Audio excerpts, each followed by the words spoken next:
حضور علیہ السلام نے اسے پہلوان کہا ہے جو اپنے آپ پہ کنٹرول رکھے. فرمایا وہ پہلوان ہے جسے اپنے غصے پر کنٹرول ہو.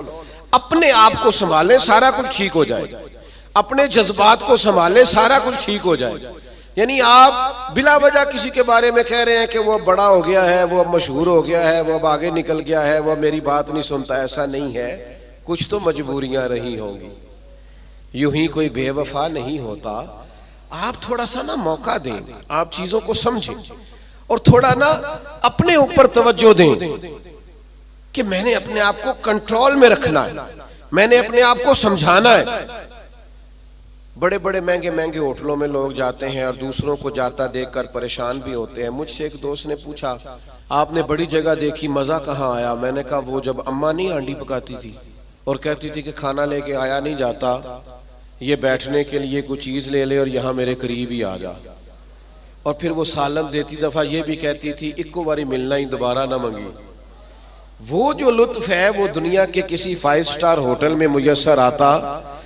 آپ جس حال میں ہیں اس میں راضی رہیں, اپنے کلچر سے, اپنی تہذیب سے, اپنے آپ سے پیار کریں.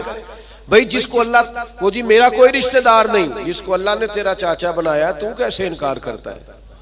جس کو اللہ نے تیرا ماموں بنایا تو کیسے انکار کرتا ہے؟ جس خاندان کو اللہ نے تیرا خاندان بنایا, رب نے بنایا, یہ تیری مرضی. اللہ نے جہاں جہاں پیدا کیا.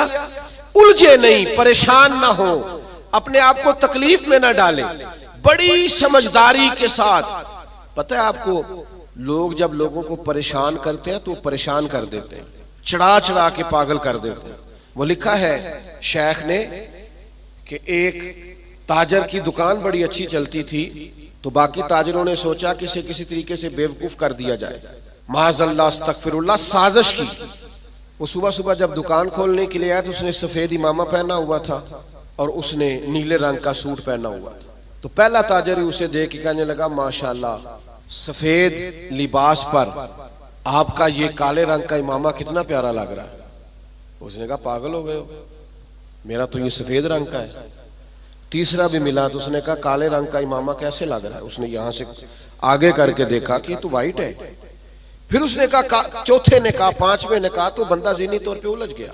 اتنا الجھا کہ سارا دن دکانداری نہ ہو سکی, بلکہ بعض نے لکھا کہ اس طرح کے لوگ تو دیوانے ہو جاتے. تب وہ ایک سیانے بندے کے پاس گیا, اس نے کہا کہ جناب میں ذہنی طور پہ پریشان ہوں, گاہکوں سے بھی لڑتا ہوں, آزمائش بڑی ہو گئی ہے, مسئلہ کیا ہے؟ تو انہوں نے کہا اصل میں تو نے مخالفوں کی باتیں توجہ سے سننی شروع کر دی.